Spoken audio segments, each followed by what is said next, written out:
commencé, j'avais dit que le livre a 9 chapitres. Si je puis citer globalement les chapitres. Chapitre 1, c'est définition des concepts. Chapitre 2, différence entre le combat spirituel et la délivrance. Chapitre 3, possession démoniaque et les autres activités des démons. Chapitre 4, un chrétien peut-il être lié, possédé ou sous la malédiction des ancêtres? Là, c'est une question. Chapitre 7, l'œuvre de la croix et la délivrance. Chapitre 6, la repentance et la délivrance. Chapitre 7, le changement de caractère et la délivrance. Chapitre 8, la délivrance et les difficultés quotidiennes. Chapitre 9, les déviations et les pratiques perverses autour de la délivrance. Et puis à conclusion, on fait un appel à séparer ce qui est vrai de ce qui est faux. C'est un peu ça, pour ceux qui vont se procurer les livres, ce que nous souhaitons également.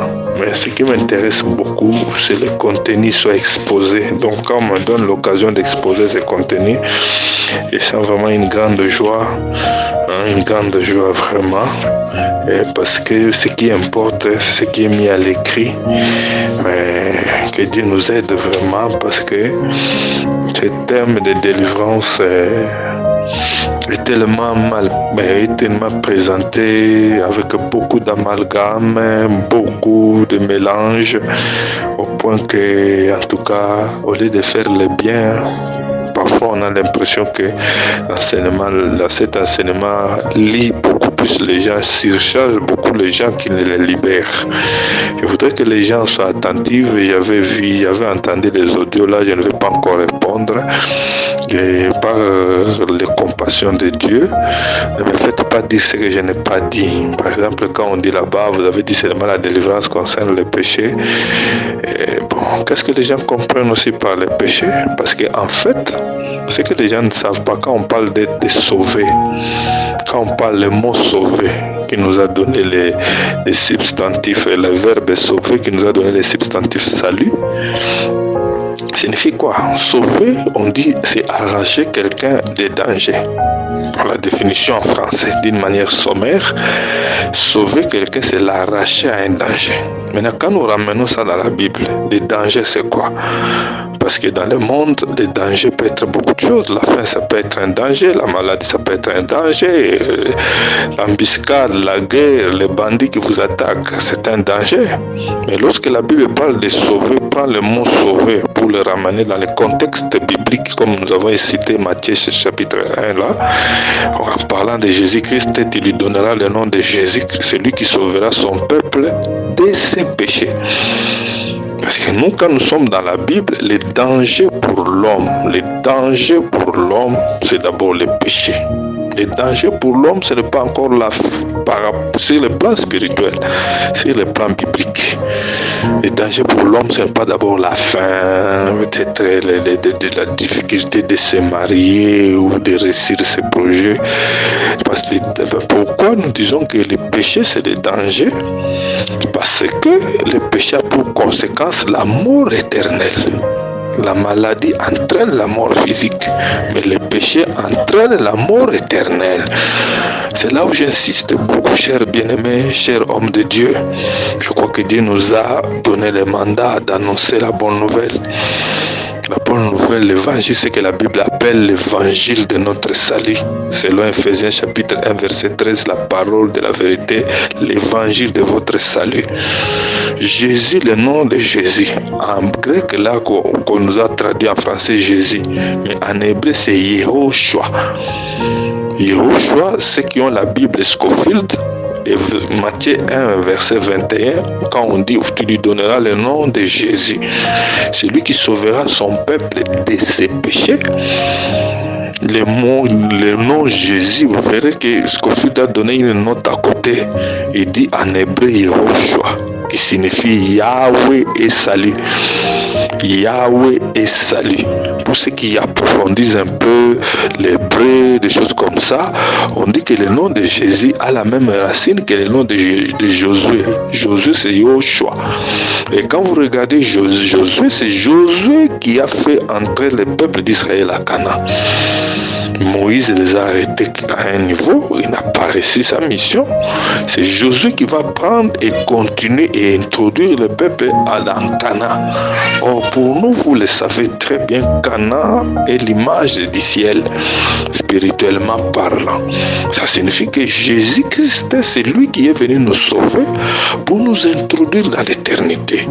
Cela ne signifie pas que nous négligeons, nous rejetons le problème qu'il y a sur la terre et tout le reste là. Les problèmes qu'il y a sur la terre, et les païens et les chrétiens connaissent ces problèmes. Connaissent les problèmes.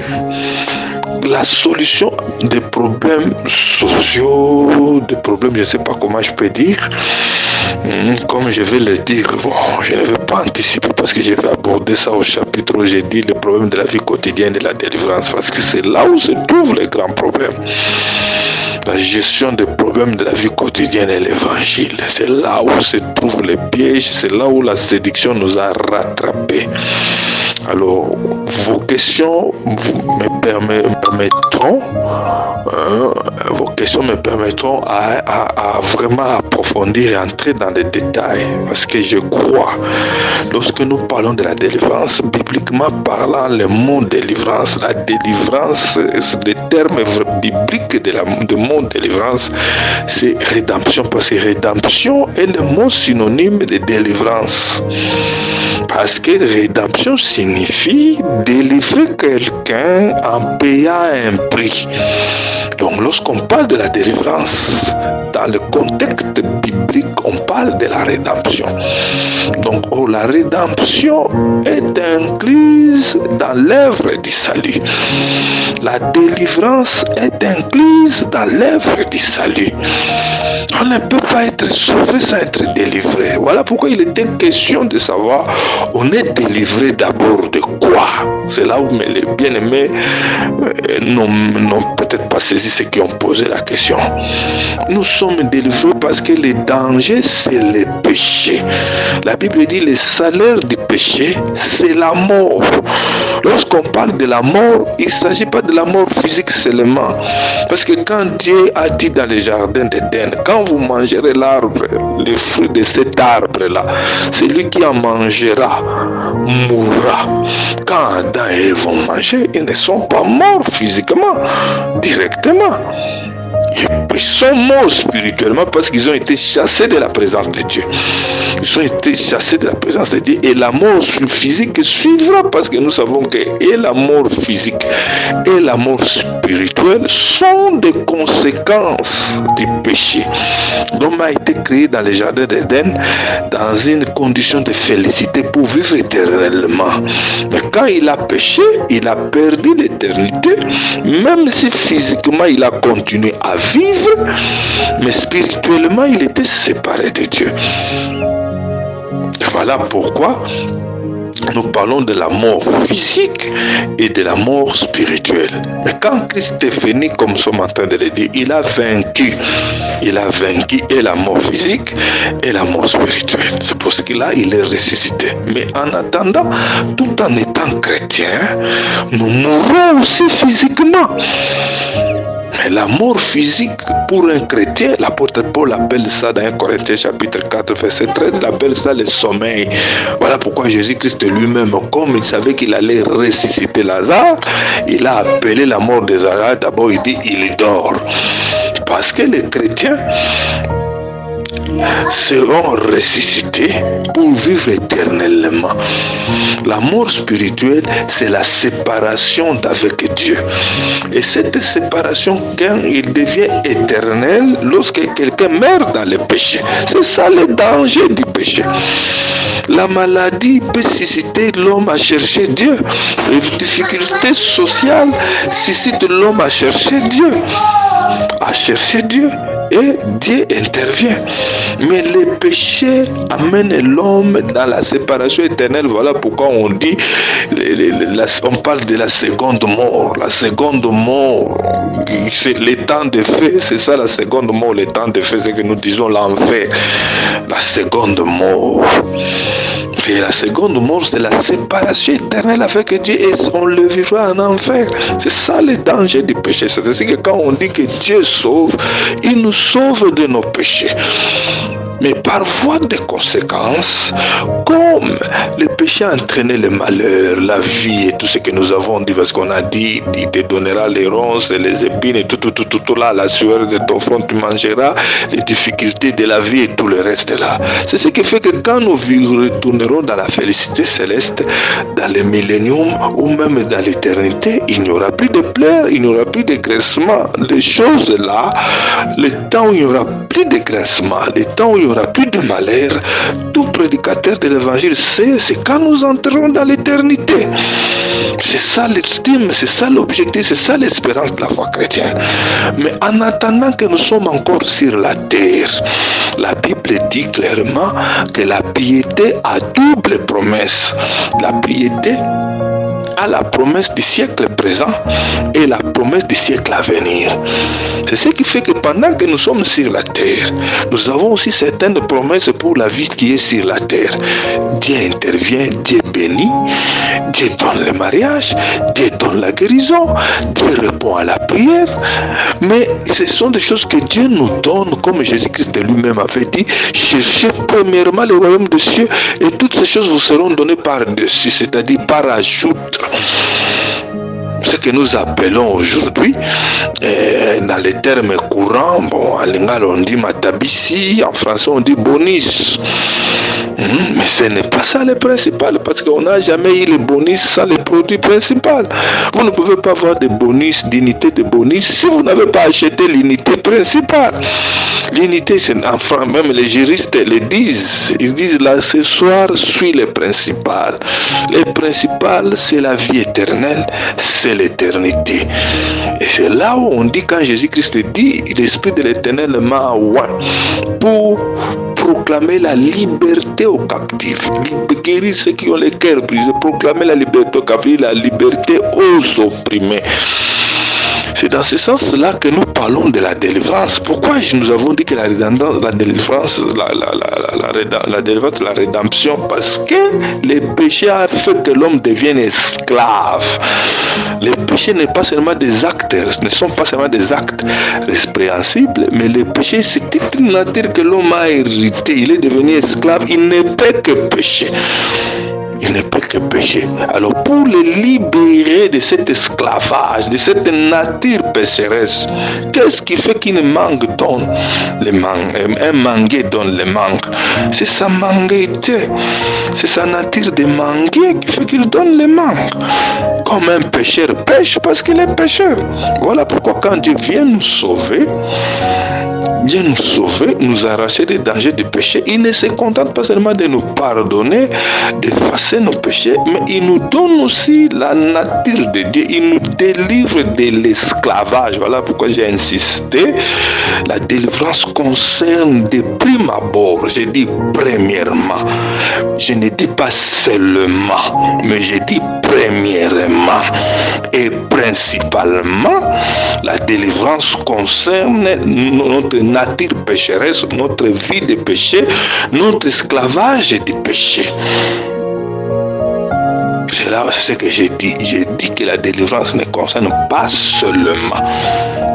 Je ne dis pas que ça ne concerne pas uniquement, mais je dis que ça concerne premièrement, principalement la nature pécheresse.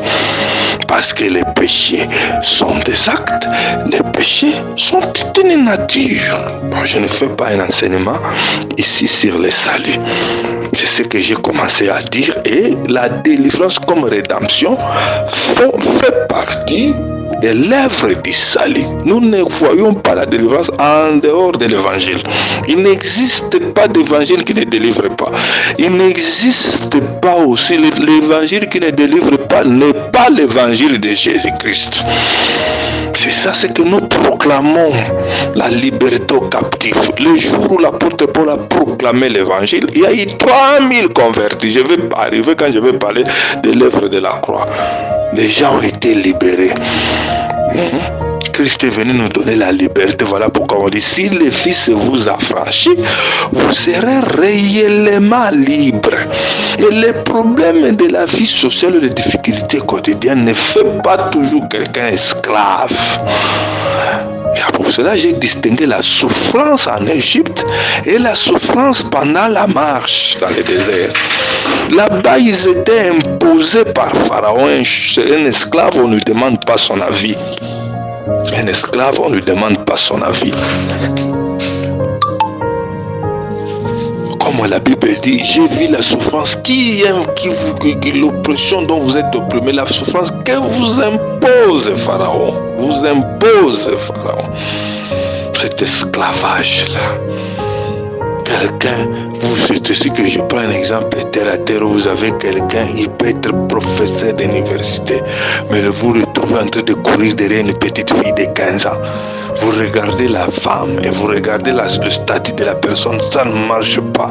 Vous connaissez l'histoire à l'époque du président Kabila, un vice-ministre qu'on a filmé, qu'on a balancé ces vidéos en train de se masturber, manipulé par des petites filles. Regardez le statut de cet homme-là pour vous faire comprendre que le péché, c'est un esclavage qui s'impose sur la personne. Qui s'impose sur la personne. Aujourd'hui, nous voulons aborder d'autres sujets. Je vais dire un mot sur la possession démoniaque.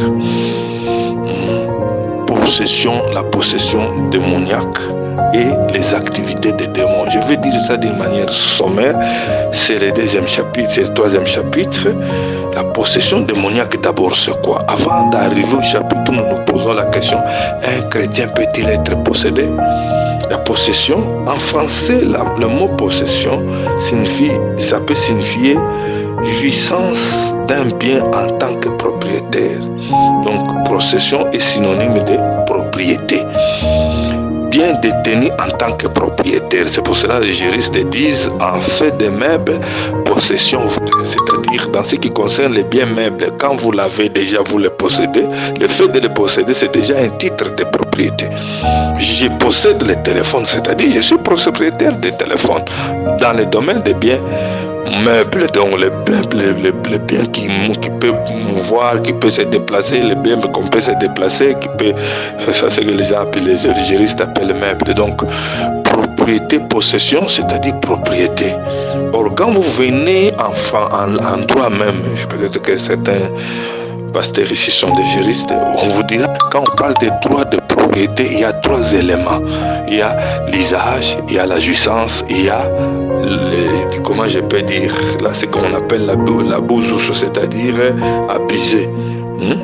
C'est-à-dire celui qui a un bien, il peut user ça, il peut en jouir, il peut même en abuser, c'est-à-dire qu'il peut détruire ça, il peut vendre ça, il peut aligner ça, il peut acheter, s'il est propriétaire. C'est ainsi qu'on vous dit, le propriétaire a des droits absolus sur son bien. Donc vous voyez déjà que la possession a déjà une idée d'occupation d'espace, une idée de propriété. Mais quand nous venons dans les Écritures, lorsqu'on parle de possession démoniaque, les mots qui sont utilisés, pour ceux qui aiment approfondir avec la langue grecque, on utilise le mot daïmonizomai et daïmonion echen. Je ne suis pas spécialiste des Grecs. Vous pouvez prendre les Écritures comme Matthieu 4, 24 ou Matthieu 8, 16, 28, 33, Marc 1, verset 32, Marc 5, verset 15 à 16, pour daïmonizomai. Mais pour daïmonon chien, Matthieu 1, 38, Luc 7, 33, Luc 8, 27, Jean 7, 20. Ce mot-là signifie seulement, par exemple, daïmonion et chien signifie avoir un démon. On a traduit le mot daïmonizomai par le mot être possédé par un démon. C'est ça le terme en grec qui est utilisé pour possédé par un démon. Donc la possession démoniaque, selon la Bible, c'est l'état de celui qui est habité par un ou plusieurs démons qui supervisent sa propre personnalité de l'intérieur au point que la personne n'agit plus de elle-même, mais ce sont les démons qui supervisent sa volonté et il ne sait pas, ces démons prennent presque la totalité de sa personnalité en agissant et s'exprimant au travers de lui. Donc ça demande une délivrance pour qu'il soit libéré de l'emprise de ces mauvais esprits. Donc les démons-là sont quand on parle de possession, c'est-à-dire ces esprits-là sont à l'intérieur, ils supervisent totalement la personnalité de cette personne et s'expriment à travers lui. Donc l'homme n'a plus de volonté propre, ce sont les démons qui s'imposent à lui. Là on parle de possession démoniaque. Donc, comme vous avez le fou c'est le cas extrême de la possession. Mais il y a des gens qui ne sont pas comme fous, comme tels, apparemment ils sont normaux, ils ont une certaine légitimité, mais ils ont des actes qu'ils font qu'ils ne savent pas contrôler. Quand quelqu'un il a un tel degré d'impudicité, l'impudicité, donc quand les esprits ont profité de son impudicité au point il n'a même plus le contrôle, il ne sait même pas se contrôler. Là on parle plus de possession démoniaque. Possession démoniaque. Là il faut absolument la délivrance, expulser ces démons-là qui contrôlent sa personnalité pour qu'il puisse avoir la liberté et qu'il puisse se décider de lui-même.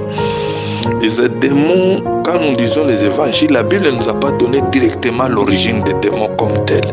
Mais l'ensemble des écritures que nous mettons ensemble peuvent nous permettre de dire que les démons sont venus à la suite de la chute de Satan.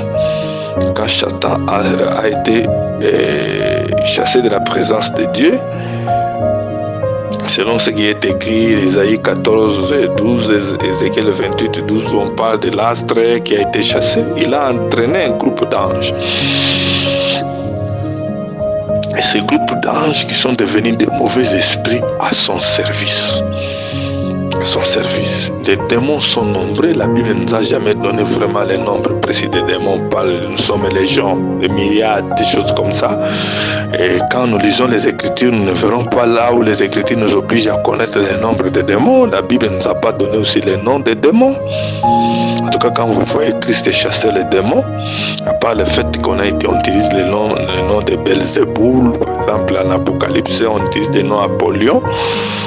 Mais les noms des démons comme tels d'une manière générale, la Bible ne les donne pas et la Bible ne nous exige même pas aussi de connaître leurs noms. De connaître leurs noms, mais seulement les démons sont tellement nombreux que Satan donne l'impression d'être omniprésent. Or, l'omniprésence, c'est un attribut de Dieu seul. Satan n'a jamais été omniprésent. Seul Dieu est omniprésent, omnipotent et omniscient. Mais le diable a à son service plusieurs mauvais esprits qu'on appelle démons, qu'on peut appeler les anges déchus, qu'on peut appeler les mauvais esprits, au point que les diables ont l'impression d'être partout au même moment. Quelles sont les activités des démons? Les démons, dans les Écritures, les démons ont plusieurs activités. Ils s'emparent des hommes ou d'animaux pour les asservir. Et ils cherchent à s'incarner dans les hommes pour manifester leur force au monde, parce que les démons, pour agir dans le monde, ils le font à travers les hommes qu'ils utilisent, à travers les hommes qu'ils possèdent. Donc, les Écritures, Marc 5, verset 2 à 5, Marc 5, 11 à 3 à 13, Matthieu 12, 43 à 44, Marc, comme j'ai déjà donné. Les démons se manifestent toujours, les démons n'agissent pas directement. Pendant notre temps ici de la grâce, les démons n'agissent pas directement dans le monde, mais les démons agissent à travers les hommes. C'est ainsi que vous verrez que les démons aiment toujours venir posséder les hommes, venir inspirer les hommes pour se manifester à travers le monde. Donc, ils exercent l'influence sur les hommes, ils possèdent les hommes. Nous venons déjà de parler des possessions démoniaques. Ça, moi, je crois que c'est c'est un peu connu. Il provoque aussi des maladies. La Bible nous montre aussi que certaines maladies sont d'origine démoniaque. Matthieu 12, 22, Matthieu 17, 15, 18. Mais nous précisons là-bas que toutes les maladies ne sont pas d'origine démoniaque. Quand je souffre de la typhoïde, ce n'est pas forcément un esprit de typhoïde. Si je prends l'habitude de manger sans laver les mains, je souffrirai de la typhoïde parce qu'on dit que c'est une maladie des mains sales. Là, ce n'est pas forcément les démons. Et je vais finir par prendre les antibiotiques là et je me sens bien. Donc, toute maladie n'est pas démoniaque. Quand Jésus a guéri la belle-mère de Pierre, il n'a pas chassé un démon en elle. Il l'a seulement touché et cette femme s'est levée, elle s'est mise à le servir. Matthieu 8, 14. Là où ils sont encore très dangereux, les démons, ils inspirent de fausses doctrines. Là, souvent dans les églises, nous ignorons cet aspect ici. Nous regardons plus les aspects spectaculaires là, les démons qui possèdent, les démons des maris de nuit, de ceci, de cela, qui possèdent certaines personnes qui sortent en criant, des choses comme ça. Oui, les démons cherchent toujours à influencer, à posséder, à utiliser les hommes. Et tout péché est une porte d'entrée. La Bible dit ne donnez pas accès au diable.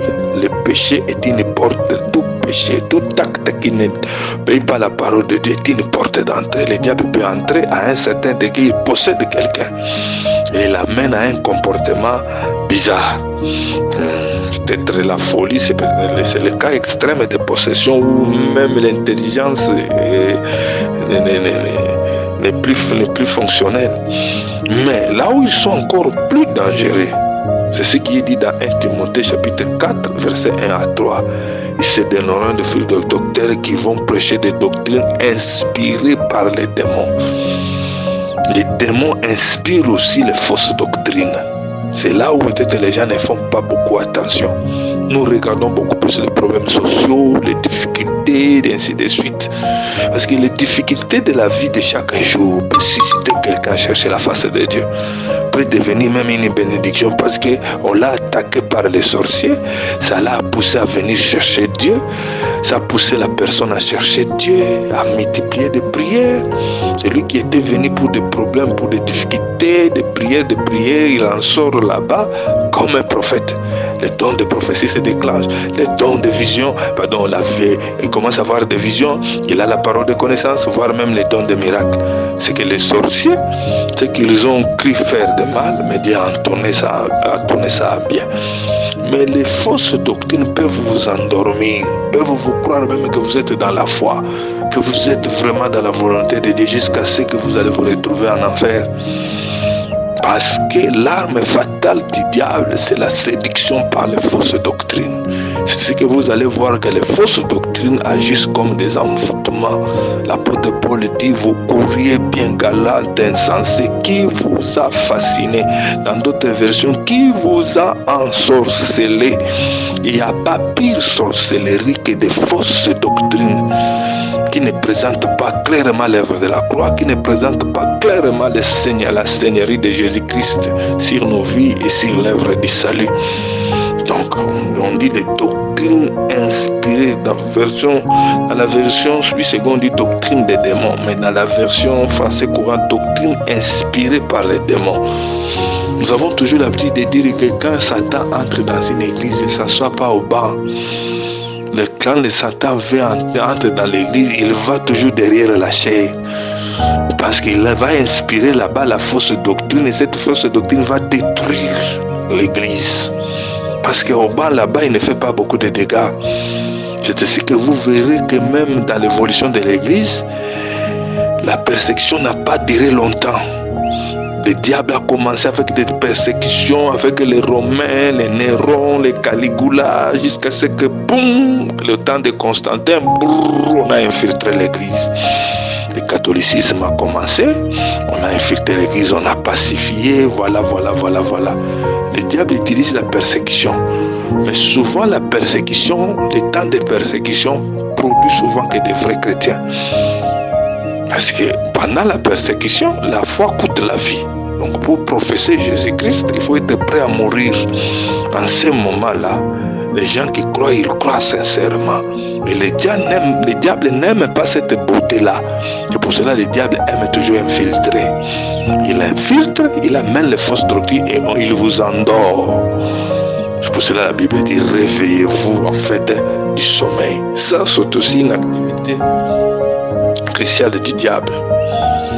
Ils soutiennent une lutte contre les chrétiens, c'est-à-dire les diables, les démons combattent contre les chrétiens. Non pas qu'ils possèdent les chrétiens, mais ils combattent. Quand vous lisez Ephésiens chapitre 6, verset 12, on parle des armes spirituelles. Prenez pour lutter contre, nous n'avons pas à lutter contre la chair et le sang. On dit lutter contre, non pas dit pour être possédé, mais lutter contre. Une fois que vous êtes devenu chrétien, vous êtes soustraire de l'emprise du diable, mais le diable devient votre opposant. Le diable devient votre opposant.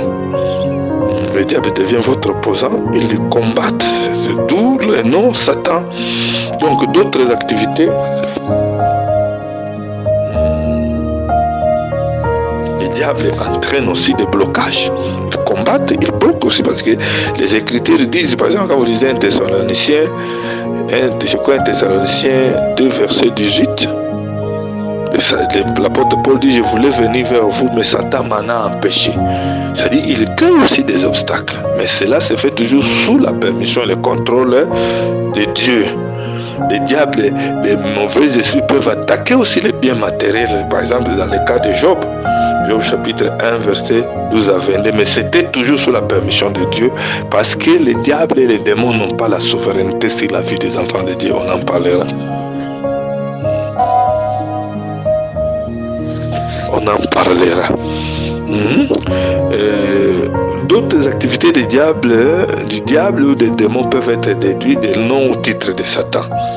Du diable, on l'appelle Satan. Satan signifie adversaire.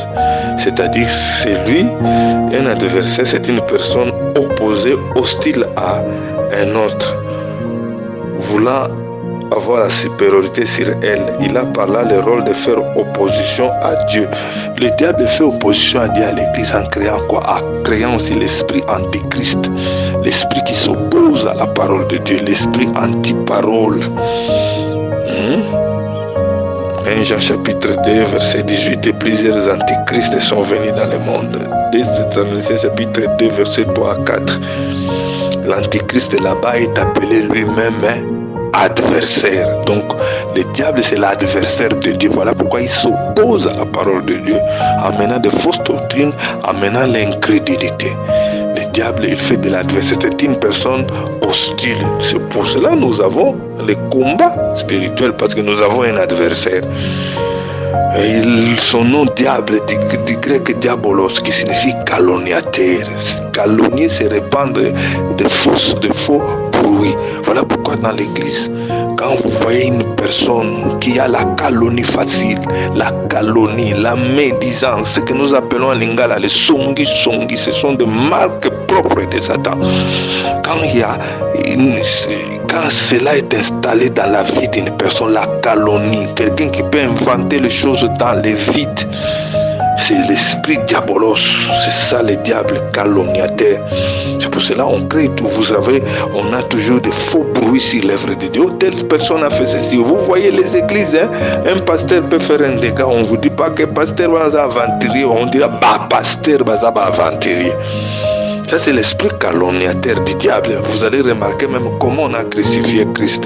On a mis un bandit à gauche, un bandit à droite. Ça, c'est aussi un aspect satanique des choses. Même si la Bible dit qu'il a été mis au milieu des malfaiteurs. Mais quand vous regardez, on dit celui qui est à gauche là, c'est un bandit. Oui, celui qui est à droite, c'est un bandit. C'est que celui qui est au milieu aussi, c'est un bandit.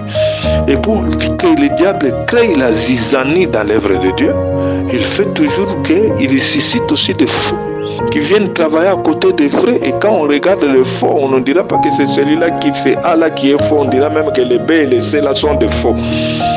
Ça, c'est le travail du diable comme diabolos, calomniateur. Un autre nom du diable, Lucifer. Lucifer, c'est le nom que le diable avait avant sa chute. Ça signifie seulement porteur de lumière. Mais depuis, nous gardons toujours le mot Lucifer. Mais en fait, le diable à l'état actuel n'est pas vraiment Lucifer, parce qu'il ne porte plus la lumière. C'est un ange des ténèbres. Et c'est pratiquement par séduction. Mais le nom est resté. Le nom est resté.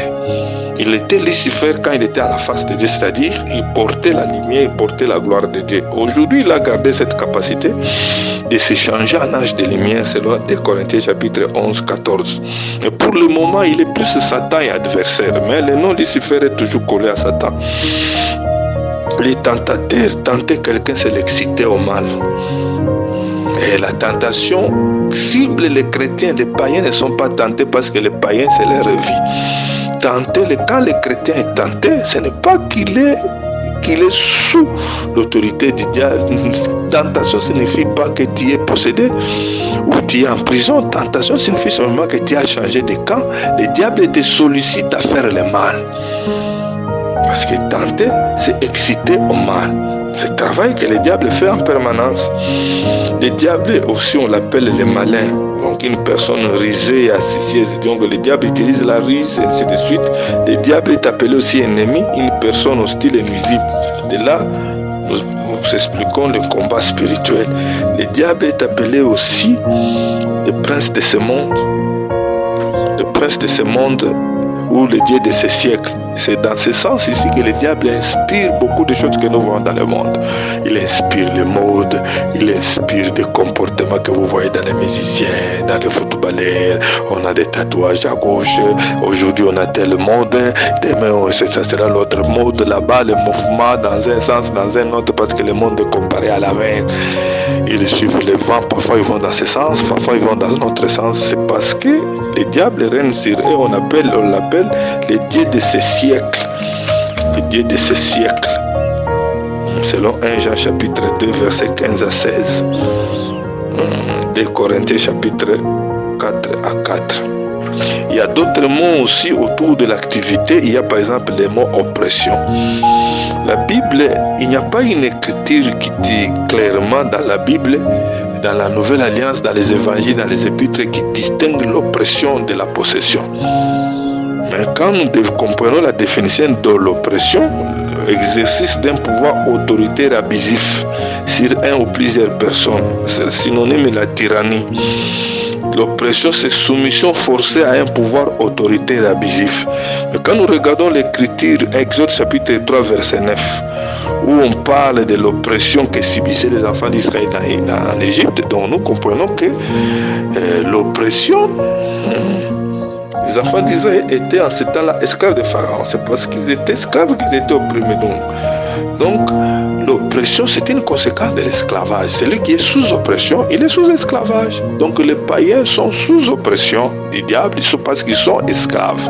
Donc il n'y a pas d'écriture qui dit que vous pouvez être pas possédé, mais vous pouvez être oppressé. Non, les chrétiens est tenté, les chrétiens est harcelé, sollicité à pratiquer le mal. Mais les chrétiens n'est pas sous l'oppression de Satan. Parce qu'on a parlé de l'oppression que quand les enfants d'Israël étaient encore en Égypte, quand ils sont sortis, l'attaque d'Amalek n'a pas été appelée oppression. L'attaque des Amoréens, le reste n'a pas été appelée. C'était un combat qu'ils devaient livrer. Nous livrons le combat contre le diable qui est ennemi, une personne opposée. Il est tentateur, il sollicite au mal, il cherche à nous séduire par les fausses doctrines. Nous nous opposons parce que s'opposer à la fausse doctrine, c'est combattre le bon combat de la foi. Comme l'apôtre Paul dit, j'ai combattu le bon combat de la foi, j'ai achevé la course, j'ai gardé la foi. Vous comprenez?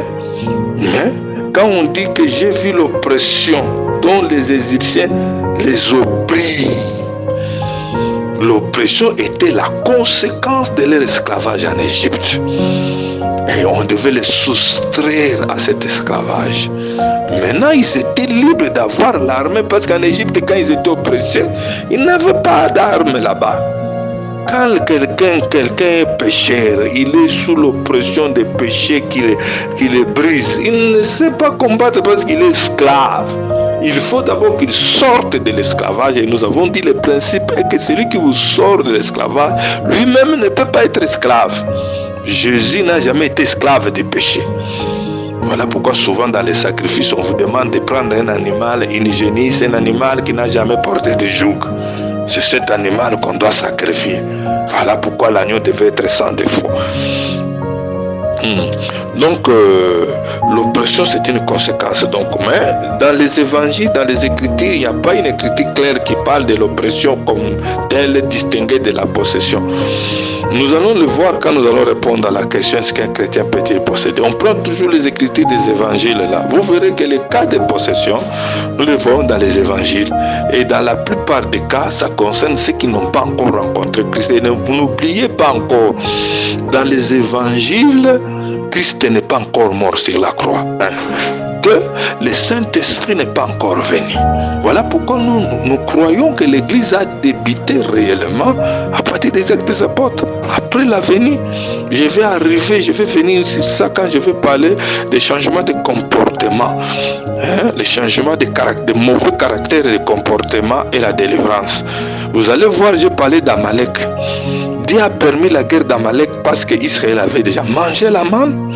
Israël avait déjà, si je prends seulement le temps de la marche de la désert, j'écarte un peu la Pâque là-bas en Égypte, mais je peux toujours en parler. Mais si je prends seulement cet aspect-là pour faire des comparaisons, vous verrez qu'après avoir traversé la mer Rouge, avant qu'Amalek attaque, ils ont d'abord mangé la manne, ils ont en fait bu l'eau du rocher. Alors Amalek a attaqué. Là, ils ont constitué une armée, ils pouvaient combattre. L'enfant de Dieu, à la différence des païens, les païens étaient écrasés par les péchés, les païens étaient écrasés par Satan. Mais l'enfant de Dieu lutte contre Satan. L'enfant de Dieu s'oppose à Satan. La Bible dit résistez au diable. Comment vous pouvez résister au diable si vous êtes sous sa soumission? D'abord, on vous dit, soumettez-vous à Dieu. Celui qui résiste au diable, c'est celui qui s'est soumis à Dieu. Qui est celui qui est soumis à Dieu? Si ce n'est le chrétien qui a reçu Jésus-Christ Seigneur comme sauveur, et c'est le Saint-Esprit. Celui-là qui est soumis à Dieu, maintenant, il peut résister. Voilà pourquoi en Égypte, Dieu n'a jamais dit Moïse, va rassembler l'armée.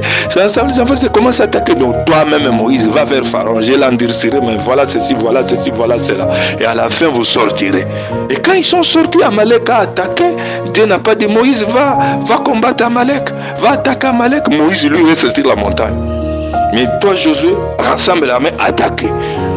C'est le pouvoir. Voilà pourquoi quand Jésus-Christ est parti, il disait voici, tout pouvoir m'a été donné dans les ciels et sur la terre. Voici les miracles qui accompagneront ceux qui auront cru à mon nom.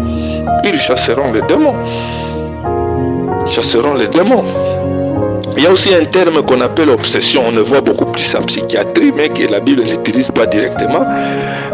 L'obsession, on dit, c'est ce qui occupe l'esprit de manière régulière, involontaire, inopportune. L'obsession, c'est-à-dire que c'est un aspect de comportement qui est tellement exacerbé dans une personne, exagéré dans une personne qui ne sait pas le contrôler. Par exemple, certaines personnes, pour lui, la propriété, sinon, non seulement qu'il faut être propre, mais pour lui, être propre, c'est une obsession, c'est-à-dire quelque chose qui fait ça à l'excès. C'est à ce moment-là où nous disons que l'obsession n'est qu'une forme de possession. Ce n'est qu'une forme de possession. Donc quelqu'un qui a une idée là très fixe en lui. Donc cette histoire, même quand vous faites n'importe quoi, il ne peut pas se départir de cette idée-là. On dit qu'il est obsédé. Quand on dit obsédé sexuel. En fait, obsédé sexuel, il est maintenant possédé par les démons.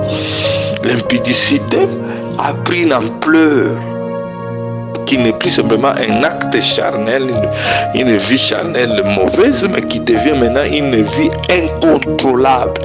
L'obsession n'est qu'une forme de possession. C'est ainsi qu'on ne peut pas dire qu'un chrétien peut être, qu'il est chrétien, il est obsédé. Celui qui est obsédé, il est possédé. Parce que la Bible dit en vérité, je vous l'ai dit, lui répliqua Jésus, quiconque se livre au péché est esclave du péché, car chacun est esclave de ce qui a triomphé de lui. Donc l'esclave n'est pas libre de ses actes. Ce sont d'autres mots qu'on entend dire autour de la délivrance. Il y a aussi le mot exorcisme. Exorciser. Exorcisme ou exorciser, c'est-à-dire délivrer par des prières ou un rituel des démons qui ont pris possession une personne, un objet, un lieu. La Bible n'utilise pas le mot exorcisme comme tel pour parler de la délivrance ou de chasser les démons dans les gens qui sont possédés. Le terme biblique, c'est à mon nom vous chasserez les démons. prenez Matthieu 10, 11, vous prenez Marc 9, 18, vous prenez Marc 9, 25, vous prenez Marc 16, 17. Les exorcistes, l'histoire des fils de Séva, Actes chapitre 19, verset 13 à 15. Et on les a appelés des exorcistes juifs. Lorsque les gens utilisent des rituels, des bougies, beaucoup de rituels là, beaucoup de formules, comme on le voit chez les prêtres catholiques, on vous dit ils sont exorcistes. C'est pas biblique. Dans la Bible, on dit simplement à mon nom, vous chasserez les démons. Les exorcistes juifs là n'étaient pas chrétiens. Voilà pourquoi quand ils ont voulu chasser les démons, la Bible dit, Paul on les connaît, Jésus on les connaît, mais vous qui êtes-vous? Si chasser les démons, si exorciser quelqu'un, c'est chasser les démons selon les principes de Marc 16, 17 et autres, on peut dire que l'exorcisme est biblique. Mais si ça s'accompagne des rituels, quelqu'un, il n'y a pas une écriture, il n'y a pas un verset où on appelle les gens des exorcistes. Il n'y en a pas. On a parlé des exorcistes juifs, ce qui n'est pas conforme à la doctrine. Et les démons ne l'ont pas reconnu. Parce qu'ils n'avaient pas la vie de Christ, parce qu'ils n'avaient pas le Saint-Esprit. Alors, nous arrivons au point chaud. Est-ce qu'un chrétien peut-il être possédé? Vu le temps, j'aimerais bien que, quand les questions viendront, cela m'aiderait à appuyer encore beaucoup par des écritures et expliquer des détails. Est-ce qu'un chrétien peut-il être possédé? D'abord, il faut commencer par définir qui est chrétien. C'est ça le grand problème. Est-ce que tous ceux qui sont dans l'église locale sont chrétiens? Lorsqu'on parle des chrétiens, les chrétiens, c'est celui qui est converti, qui est né de nouveau. Quand vous lisez 1 Thessaloniciens chapitre 1, verset 9, la Bible est en train de dire, on rencontre en honte sujet comment vous vous êtes convertis à Dieu en abandonnant les idoles pour servir le Dieu vivant et en attendre du ciel son Fils. Comment on s'est converti? La vraie conversion, c'est celui qui est converti, c'est celui qui a abandonné les idoles. C'est lui qui a abandonné les idoles. Et l'idolâtrie, ici quand on parle des idoles selon la Bible, l'idole n'est pas seulement les statues là qu'on voit chez les catholiques et autres, hein, les statues de fausse doctrine. La Bible appelle la cupidité, qui est une idolâtrie. La cupidité, l'amour exagéré de l'argent, la Bible appelle ça une cupidité. Quand on est chrétien, on est cupide au point qu'on escroque les gens, au point qu'on ne sait même pas partager, au point qu'on est méchant, on ment et tout le reste est là. On n'a pas encore abandonné les idoles. C'est quand on s'est converti dans un chrétien, c'est celui qui a l'esprit de Jésus-Christ pour faire court. Et quand quelqu'un a l'esprit de Jésus-Christ, il manifeste Galates 5, 22. Le fruit de l'esprit, c'est l'amour. Donc, quand on parle des chrétiens, c'est celui qui est né de nouveau, qui est scellé du Saint-Esprit. Quand on met le sceau dans le cœur de quelqu'un, c'est comme je prends une bouteille là dont on a scellé. Vous voyez les bouteilles d'eau qu'on achète. On vous dit vous ne pouvez pas utiliser cette eau s'il n'y a pas la bague. On a fermé la bague, c'est bien là. Donc on ne peut plus mettre de l'eau. S'il faut encore ajouter de l'eau, c'est que vous avez brisé la bague. Oh, quand Dieu met son sceau est définitif. Donc ce que je veux dire, c'est pas tout le monde qui est dans le sillage de l'œuvre de Dieu. C'est pas tout le monde qui est dans l'église locale qui est forcément chrétien. Lorsque l'apôtre Paul parle de ces frères-là qui étaient dans une impudicité telle qu'il a pris même la femme de son père. Mais il était dans l'église de Corinthe. Et si c'était une personne née de nouveau, Pierre, quand il niait Jésus-Christ dans les évangiles, il était déjà chrétien.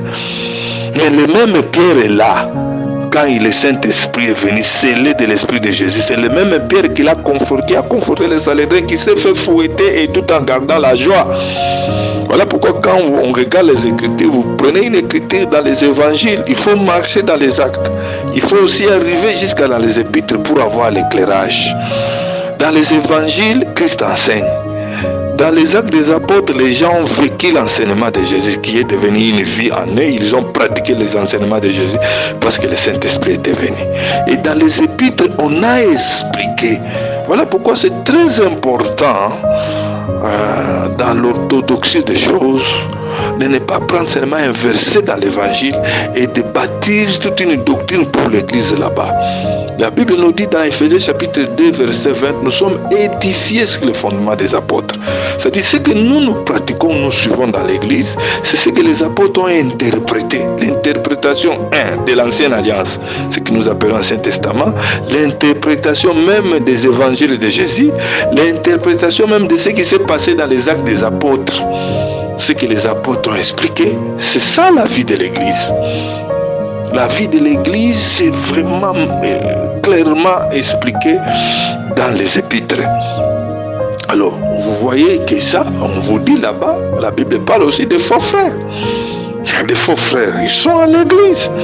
C'est ce que quand on parle de possession des chrétiens, quand nous parlons de chrétiens, quelqu'un qui est né de nouveau, en qui habite le Saint-Esprit. Comment les démons viennent faire encore un siège? Nous avons expliqué déjà la possession. L'esprit habite à l'intérieur, te dirige de l'intérieur, contrôle ta vie, même si tu n'es pas fou. Mais il contrôle ta vie, donc tu ne sais pas faire des choses librement. La parole te dit ça, mais tu ne peux pas pratiquer ça. Les gens prennent toujours ce qui est écrit dans Romains 7, on en parlera aussi, je ne sais pas, que Dieu nous en donne le temps. L'apôtre Paul dit, ce que je vais faire, je ne le fais pas, ce que je ne vais pas faire, c'est des gens disent, ah vous voyez, l'apôtre Paul était, non, l'apôtre Paul s'était mis dans la situation, dans la position, parce que lui-même était aussi sous la loi. Il parlait de la situation qui est celle de celui qui est sous le régime de la loi de Moïse, qui lui montre clairement ce qui est mauvais, ce qui est bien. Mais en lui, il n'y a pas la capacité de pratiquer ces biens-là. C'est là où il dit, ce que je vais faire, je ne le fais pas. Ce que je ne vais pas faire, c'est ce que j'ai fait. Mais on ne reste pas seulement dans Romains 7.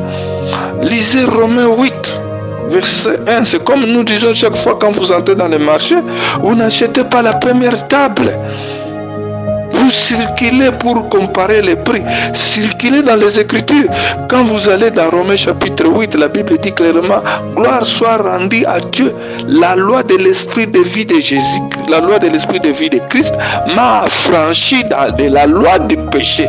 Chose impossible à la loi de Moïse parce que la chair la rendait impuissante. C'est le Saint-Esprit qui donne la victoire sur la chair. Et cela se manifeste par la nouvelle naissance. Celui que Dieu sauve, selon Éphésiens chapitre 1, verset 13. Après avoir entendu la parole de la vérité, l'évangile de votre salut, vous avez été scellés du Saint-Esprit. Quand quelqu'un écoute la parole de la vérité, l'évangile du salut, il croit, il s'ouvre à cela, comme l'apôtre Pierre a demandé, quand il a prêché, on lui a posé la question, oh mes frères, que ferons-nous? Il a dit, répentez-vous. Soyez baptisés et vous recevrez les dons. Lisez, bien-aimés, hommes de Dieu, l'écriture, on dit le don singulier. Lisez cette écriture-là, le don du Saint-Esprit. Il ne s'agit pas ici des dons spirituels, 1 Corinthiens 12, 13, 14, mais il s'agit du Saint-Esprit lui-même comme don qui est donné. Et quand le Saint-Esprit vient habiter en vous, le Saint-Esprit amène maintenant la nature de Dieu qui se manifeste selon Galates 5, 22. Vous verrez que Moïse dans Exode 40, quand il a terminé de dresser le tabernacle, la colonne de feu est descendue. Et la colonne de feu, quand la colonne de feu descendit sur le tabernacle, il a environné, la colonne de feu a environné, a couvert tout le tabernacle, au point où Moïse est sorti du tabernacle. C'est Moïse qui était serviteur de Dieu. Il ne pouvait plus rester à l'intérieur du tabernacle parce que le Saint-Esprit a pris, la colonne de feu a pris la possession du tabernacle. La colonne de feu aujourd'hui, c'est le Saint-Esprit. Le tabernacle n'est pas seulement l'image de l'Église. Le tabernacle est aussi l'image de l'enfant de Dieu. Parce que la Bible dit clairement dans 1 Corinthiens, vous connaissez cette écriture-là, 1 Corinthiens chapitre 6, verset 19 à 20, 2 Corinthiens 14 à 16, on dit que notre corps est le temple du Saint-Esprit. Notre corps est le temple du Saint-Esprit. Donc quand le Saint-Esprit vient habiter, Moïse est sorti. Moïse qui était serviteur de Dieu. Alors, à former plus raison quand le Saint-Esprit entre dans la vie d'un enfant de Dieu. Et un démon peut rester, c'est comme aujourd'hui. Donc, le démon est dans la chambre et Christ est resté au salon. Il vient dans votre vie, il reste au salon. Il ne peut pas entrer dans la chambre parce qu'il y a encore un démon là-bas. Oh, il reste seulement au salon. Donc, Christ au salon, je parle à la manière des hommes, et Satan dans la chambre, ça pose problème. Donc, quand les chrétiens étant habités par le Saint-Esprit, scellés du Saint-Esprit, ne peuvent pas être possédés par les mauvais esprits. Il peut être combattu par les mauvais esprits. Ce n'est pas un jeu de mots. Il peut être harcelé par les mauvais esprits. Les mauvais esprits peuvent attaquer même ses biens. Si Dieu les permet, je dis bien parce que le diable n'a pas la souveraineté. Mais être possédé de l'intérieur, cette écriture n'existe pas. Il y a quelque chose qu'on a fait, on dit que l'homme a 3 parties, esprit, âme et corps. Donc le démon peut habiter dans l'âme, tandis que l'esprit est libre. Bon, je sais que c'est un Thessaloniciens qu'on dit, et on a parlé des Thessaloniciens qui a dit cette écriture-là, qui a distingué un Thessaloniciens chapitre 5, 23. Mais dans la pratique, l'homme est un tout. L'âme, l'esprit, l'âme ne fonctionne pas à côté, le corps de l'autre côté, l'esprit, l'homme est un tout. Et vous allez voir que dans l'histoire des tabernacles, les tabernacles aussi à 3 parties. Et quand la colonne de feu descendait, même dans les temples de Salomon, il a envahi tous les temples. Au point, dans le cas même de Salomon, au point qu'on ne pouvait même plus offrir, les sacrificateurs ne pouvaient plus offrir parce que la gloire de Dieu couvrait. Dieu ne peut pas venir prendre la possession de la vie de quelqu'un, laisser l'âme de côté, l'esprit de côté, non. On vous dit que c'est glorifier Dieu dans votre corps et esprit qui appartiennent à Dieu. Lisez clairement cette écriture-là. Quel rapport y a-t-il entre les ténèbres et la lumière? Maintenant, on entre aussi dans une autre question conséquente. Est-ce que les chrétiens peuvent être sous la malédiction des ancêtres? Avec le temps qui me reste, que j'en dise un mot. La malédiction des ancêtres et les chrétiens. L'écriture qui est utilisée souvent pour parler de malédiction héréditaire. Exode 25, 6. Quand vous lisez cette écriture, d'abord l'écriture selon la version que j'ai d'Arbi, ou la version même du second que nous avons, tu ne te prôteras point devant elle, tu ne les serviras point, car moi l'Éternel ton Dieu, je suis un Dieu jaloux qui punit. On ne dit pas qu'il maudit. Bon, prenons punition comme malédiction s'il faut accorder ça. Qui punit l'iniquité des pères sur les enfants jusqu'à la 3e génération et à la 4e génération de ceux qui m'haïssent, et qui fait miséricorde jusqu'à 1000 générations à ceux qui m'aiment. On parle ici, qui punit ici, qui maudit ici, c'est Dieu lui-même qui punit jusqu'à la 4e génération. On ne parle pas des ancêtres d'abord, on parle de Dieu lui-même pour ceux qui lui désobéissent. Pour ceux qui lui obéissent. On prend aussi notre écriture pour expliquer la malédiction générationnelle ou la malédiction, c'est selon le vocabulaire. Isaïe 18, 2. Les pères ont mangé des raisins et les dents des enfants en ont été agacées.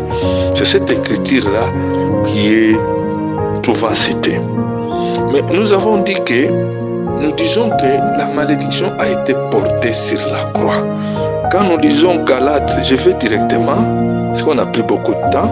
Quand nous lisons Galates, Galates dit quoi? Christ a porté notre malédiction sur la croix pour que la bénédiction d'Abraham ait ses effets sur les païens. Donc comment peut-on expliquer que Dieu est devenu chrétien? Christ a porté notre malédiction, Dieu est devenu chrétien. Dieu est sous la bénédiction d'Abraham. Mais en même temps, Dieu est sous la malédiction des ancêtres. Comment on peut être en même temps béni et en même temps maudit? C'est cela le problème. Mais quand nous regardons l'histoire des enfants d'Israël, on est allé prendre Balaam pour les maudire. Homme de Dieu, suivons d'abord cette écriture, nous sommes dans l'ancienne alliance. On est allé prendre Balaam pour les maudire. Balaam, Balak, aujourd'hui ce sont tous ces sorciers comploteurs du monde des ténèbres que nous avons actuellement. Balaam n'a jamais réussi à maudire Israël. Et où cet Israël est là, ne priait même pas. Et à ce moment-là, il n'y avait même pas l'œuvre de la croix. Mais Balaam a fini par conclure que l'enchantement n'a pas d'effet sur Israël. Israël en question même, il était en train de pécher là, sur la plaine de Moab. Il ne savait même pas qu'une malédiction était évoquée sur eux. Mais ça n'a pas passé. C'est la malédiction. Dieu lui-même a dit, Balaam a voulu vous maudire. Je ne l'ai pas écouté. La malédiction, c'est une affaire de légalité. Légalement parlant, spirituellement parlant, un chrétien ne peut pas être sous la malédiction. Cela ne signifie pas qu'il ne peut pas combattre des combats venant de sa famille, des sorciers de sa famille. Je ne dis pas ça. Ce n'est pas parce que tu vis des combats venant de ta famille que tu es sous la malédiction. Non. Le diable, d'abord, je prends un exemple simple. Quand Ben Laden avait attaqué les tours là, World Trade Center, est-ce que cela signifiait que George Bush n'était plus président? Cela signifie que l'Amérique n'était plus Amérique. Nous avons la rébellion chez nous à l'est là-bas. Quand les M23 ont attaqué, cela signifie que le président actuel n'est pas légal ou légitime. Le diable, c'est un rebelle. Il sait que tu es sous la bénédiction de Dieu. Tu es béni de Dieu. Mais il peut attaquer ta vie. Les sorciers, parce que chacun a des combats qui viennent de son origine. Comme la tentation également. Le diable ne vous tentera jamais de ce que vous n'avez pas pratiqué en étant païen. Vous n'avez pas fumé dans le monde. Ce n'est pas dans la vie chrétienne, dans la foi chrétienne que le diable va vous tenter avec la cigarette. Non, non. Le diable vous tentera toujours par des choses que vous avez aimées dans le monde. Comme aujourd'hui, je peux venir d'une famille où on a pratiqué les sciences occultes. Je suis devenu chrétien. Je suis béni, je suis sous la protection de Dieu. Mais le diable peut m'attaquer. Il m'attaque parce que c'est un rebelle. Je ne suis pas encore entré au ciel. Sur la terre, Dieu peut permettre. Il m'attaque. Quand les rebelles attaquent, qu'est-ce que le pouvoir central fait? Il utilise son autorité de pouvoir légitime, légal pour les repousser. C'est ce que les Américains ont fait. Ils ont poursuivi Ben Laden jusqu'à ce qu'au temps d'Obama, ici, je ne sais pas, 2010, ils ont tué Ben Laden. Pour montrer qu'ils sont américains, qu'ils sont puissants. Qu'ils sont puissants. La malédiction. Vous lisez même l'histoire de David. Est-ce que vous savez que même Goliath avait maudit David? 1 Samuel chapitre 17, verset 43. Il avait maudit David. Mais de qui est mort? Qui était mort? Christ a porté notre malédiction pour que la bénédiction d'Abraham ait ses effets. Et l'écriture là d'Ézéchiel 18 qu'on utilise là. Mais prenons notre écriture de Jérémie. Jérémie parle de la nouvelle alliance. Dans la nouvelle alliance, et rapidement cette écriture là, on dit quoi?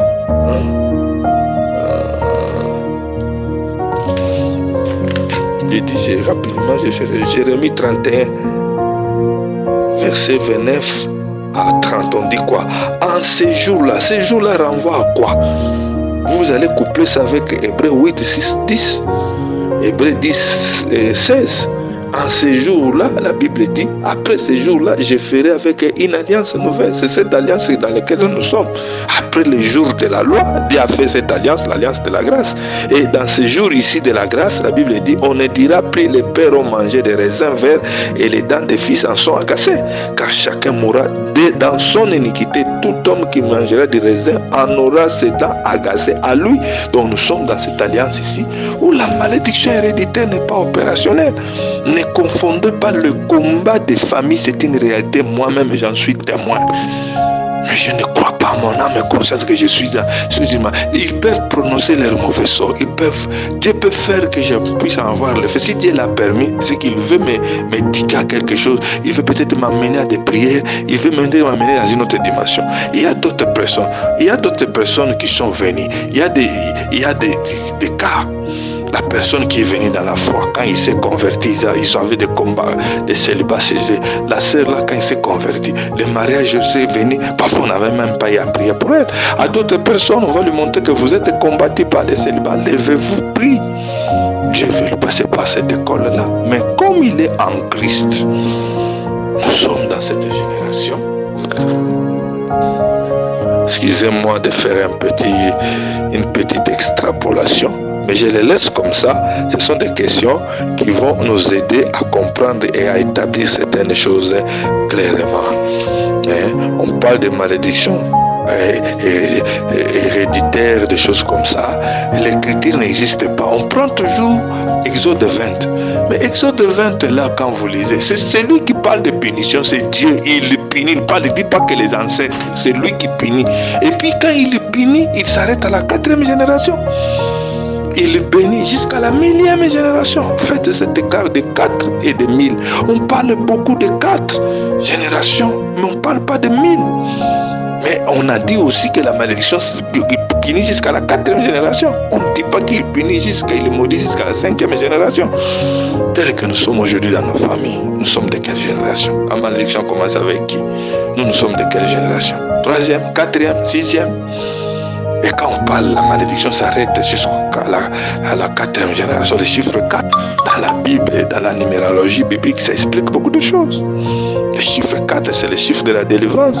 David est le 4e fils de Jacob, de Isaïe, quand il est descendu sur le terrain, quand Goliath s'est vissé, c'était le 4e fils d'Isaïe qui est venu là. Et quand il est venu comme 4e, la tête de Goliath n'est pas restée sur ses épaules.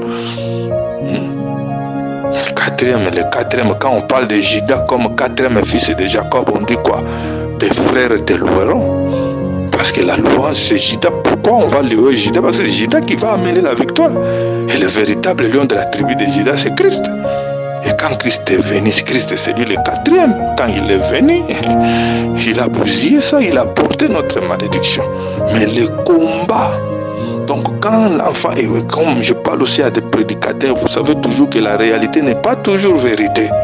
Il y a certaines réalités de nos vies, mais qui ne sont pas forcément la vérité. Qui ne sont pas forcément la vérité. La vérité de la parole, c'est qu'un chrétien ne peut pas être n'est plus sous la malédiction. La réalité peut être que je vis certains désagréments que nous vivons dans la famille. C'est une illégalité, c'est une rébellion. Comme moi j'ai le pouvoir légitime, j'utilise des armes de Dieu, j'ai fait déguerpir le diable. Quand le serpent a mordu, le serpent, Dieu a créé le serpent des reins.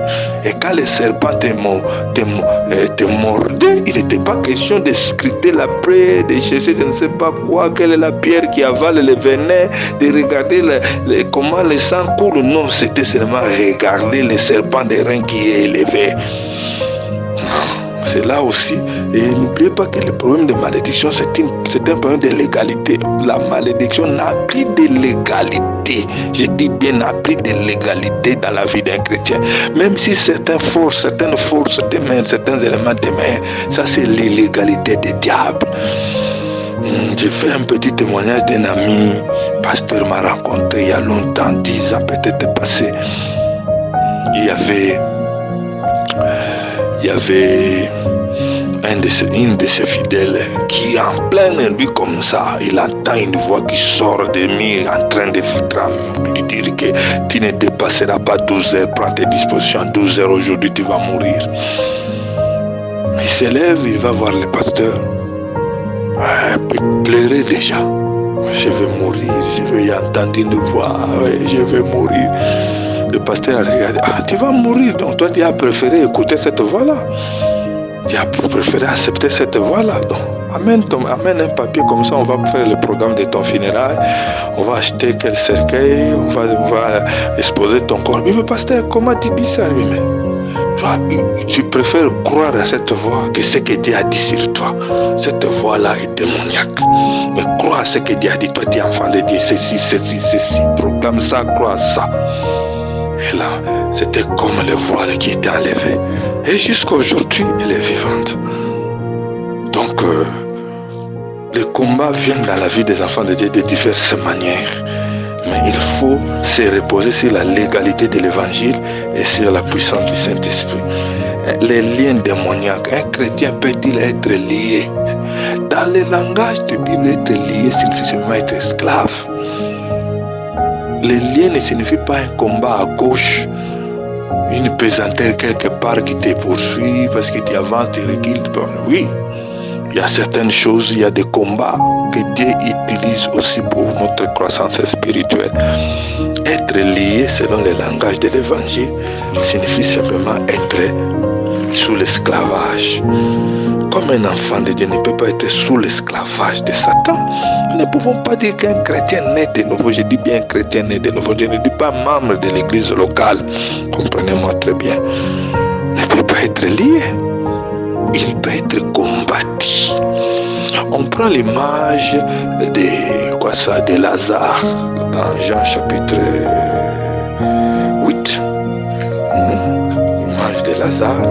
Parce que Lazare est sorti du tombeau avec des liens. C'est que nous pouvons être nés de nouveau, sortir de la mort du péché, mais étant encore liés. D'abord, le problème qui se pose, les liens là de Lazare venaient de la façon dont on l'a enterré. À leur époque, on enterrait les gens avec des lincelles, comme aujourd'hui nous utilisons les cercueils. Et ils utilisaient les lincelles de forme de bandelettes là. Ça c'est l'arrière-plan historique. Et Christ, quand il a donné l'ordre, il est sorti, il y avait des bandelettes. Il dit enlevez ces bandelettes. Mais celui qui a donné l'ordre d'enlever les bandelettes, c'est le même qui a donné l'ordre qu'il sorte du tombeau. C'est que c'était dans la continuité. Donc si Christ vous sauve, la délivrance ne devient pas une œuvre à part. Il vous sauve en vous délivrant, en vous déliant en même temps. Mais il y a encore un problème qui se pose. Notre résurrection, même quand on le prend dans le sens spirituel, parce que la résurrection dans le sens spirituel, c'est sorti du tombeau du monde et du péché. Nous ne nous identifions pas à Lazare. Nous nous identifions à Christ lui-même. Parce que Lazare, quand il est sorti du tombeau, Lazare est mort après encore. Mais Jésus-Christ, quand il est sorti du tombeau, Christ n'est plus jamais mort. La Bible dit Christ est ressuscité, ne meurt plus. Mais quand Christ était ressuscité, lisez les Écritures. Qui avait enlevé les lincelles? On a trouvé les lincelles dans le tombeau là. Christ est sorti sans lincelles. Donc, il faut faire la part des choses. On ne peut pas prendre une écriture à gauche pour en faire toute une doctrine. Aujourd'hui, on parle des liens de Mongo, les liens de Bangala, les liens de Baluba. On en parlera quand on va arriver sur les comportements. J'aimerais bien qu'il y ait des questions et je sais qu'il y aura beaucoup de questions ici. Il y a beaucoup de questions ici. Mais les changements de comportement, les changements de caractère, comment ça s'opère, on va en parler. Si le chrétien est tout en étant chrétien, il est esclave de son ethnie. Est-ce que quand vous parlez de prison, un prisonnier n'est pas libre? Un prisonnier n'est pas libre. Les chartes de l'apôtre Paul, là, les chartes de l'apôtre Paul même dit 3 fois j'ai prié Dieu. Et Dieu m'a répondu, ma grâce te suffit. Et l'apôtre Paul n'a pas dit que il n'a pas pu être guéri de cette charte parce que Satan n'en voulait pas. C'est Dieu lui-même qui lui a dit, ma grâce te suffit, ma puissance accomplit dans la faiblesse. Pour ne pas me laisser m'enorgueillir, il a permis de Satan de me souffleter. Et Dieu, dans sa souveraineté, il a laissé cette charte-là n'était pas une prison spirituelle. Dieu a permis, c'est l'apôtre Paul dit clairement, pour que je ne m'enorgueillisse pas. Dieu a dit, ma grâce te suffit, ma puissance accomplit dans la faiblesse. Ça, c'est la souveraineté de Dieu. Mais l'apôtre Paul n'était pas. Même la guérison. Dieu guérit qui il veut, quand il veut, comme il veut. Même au temps de Jésus, même au temps de Pierre, Dieu ne guérissait pas totalement tout le monde. Vous prenez l'histoire même là, de ce paralytique-là, qui était devant la porte. Christ l'a laissé, non? Christ l'a laissé. C'est maintenant Pierre et Jean qui ont été utilisés pour ce miracle-là. Mais quelque part, vous entendez Paul dire, j'ai laissé Trophime malade à Milet. Pourquoi Paul, à qui s'est manifesté les dons des miracles, ne l'a pas guéri? Je ne suis pas en train de rejeter les dons de guérison. Attention, je ne limite pas les dons de guérison. C'est Dieu qui guérit. C'est Dieu qui fait ce qu'il veut, quand il veut, comme il le veut. Il y a des enfants de Dieu, il y a des chrétiens pour qui on a prié qui sont guéris. Il y a des chrétiens aussi que Dieu, dans sa souveraineté, permet que la maladie les emporte, mais pourvu qu'ils aillent dans la gloire et qu'ils meurent dans la foi. On vous dit même là-bas dans l'ancienne alliance, là, Élisée, prenons même ici, il faut même revenir dans l'ancienne alliance. Élisée qui a ressuscité les morts, on dit à Élisée était atteint d'une maladie dont il est mort. Là, c'est un domaine de la souveraineté de Dieu. Je ne veux pas ici généraliser pour qu'on doute la guérison. Non, nous, quand nous prions pour la guérison, nous croyons que Dieu guérit. Et nous ne sommes pas du côté de la souveraineté de Dieu, nous sommes du côté de la foi. Nous nous soumettons à la parole de Dieu. Et nous croyons à la guérison, nous prions pour les malades. Mais certaines d'autres choses, quand on a mis Pierre en prison, pendant l'église priait, il était en prison. Cette prison n'était pas spirituelle. C'était une prison physique parce qu'ils étaient en train de vivre la persécution à cause de la foi. C'était une prison physique, conséquence de la persécution. Et Dieu est intervenu, il l'a fait sortir. Ce n'était pas une prison spirituelle. Paul n'était pas il n'était pas dans la prison spirituelle de Satan. Mais il vivait la persécution parce que la persécution est biblique. Aussi longtemps que nous serons sur la terre, on vivra des persécutions. L'apôtre de Jésus-Christ dit clairement, ceux qui veulent vivre pieusement en Christ seront persécutés. Alors un chrétien être lié, c'est un chrétien, on dit clairement dans le mot lien, dans le langage de la Bible, il faut faire attention avec les mots de la Bible.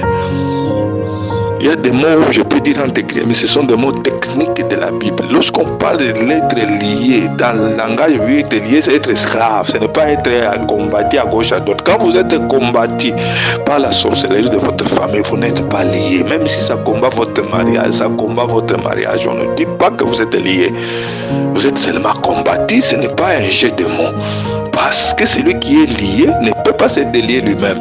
Mais une fois que les enfants d'Israël sont sortis, ils n'étaient plus sous le joug des pharaons, ils étaient libres, ils pouvaient confronter Amalek, Amoréen, tout le suite. Et puis tous les problèmes que les enfants d'Israël ont eu dans le désert, à un moment donné, avaient rapport direct à leur incrédulité. Ce n'était pas que les armées là étaient plus fortes, non. Lisez bien les Écritures, hommes de Dieu, même dans l'Ancienne Alliance, vous verrez qu'Israël, quand il est en ordre avec Dieu, on ne le bat jamais. Israël ne perd jamais la guerre quand il est en ordre. Israël souvent perd la guerre quand il désobéit. Même au temps de Balaam là. Balaam n'a pas réussi à le maudire. Vous savez ce que Balaam a fait? Et Apocalypse nous explique. Il a introduit maintenant les filles de Madianites pour séduire les enfants d'Israël et les faire manger de viande sacrifiée aux idoles. Et qui les a frappés? C'était pas Satan qui les a frappés, c'est Dieu lui-même qui les a frappés. C'est là où nous disons, dans la plupart des cas, je parle aussi à des pasteurs, beaucoup d'enfants de Dieu que nous avons dans l'église ont plus de problèmes avec Dieu lui-même qu'avec les démons. Les gens aiment qu'on parle des démons, mais quand vous regardez la vie des gens, ils ont des problèmes avec Dieu lui-même. Quelqu'un peut venir là-bas, vous voyez, parler des pasteurs, ils savent le comportement des fidèles. Il peut être en train de pleurer pour ce problème-là, mais il sait qu'il pleure pour le mariage, mais tout en vivant avec un homme qui lui donne l'argent en secret, illégalement. Mais il pleure pour son mariage. Je parle de pasteurs. Ils savent. Et on va dire, parce que célibat, la famille Nabango, ils sont combattus par le célibat. Mais c'est lui-là qui vit avec un copain. Dieu aussi est un Dieu poli. Il sait qu'il est déjà marié. Comment il va lui donner encore un autre mari? Voilà pourquoi nous prêchons la repentance. Demain, nous allons aborder l'œuvre de la croix et la repentance. Et j'avais demandé au pasteur Christian, peut-être on peut, si on peut m'ajouter, je peux extrapoler peut-être au 4e jour pour boucler un peu tout là. Je vais insister sur le changement de comportement, les difficultés de la vie quotidienne avec et en rapport avec la délivrance. Que l'Éternel vous bénisse. Ce sont vos questions qui vont m'aider à approfondir les choses. Que Dieu vous bénisse. Merci.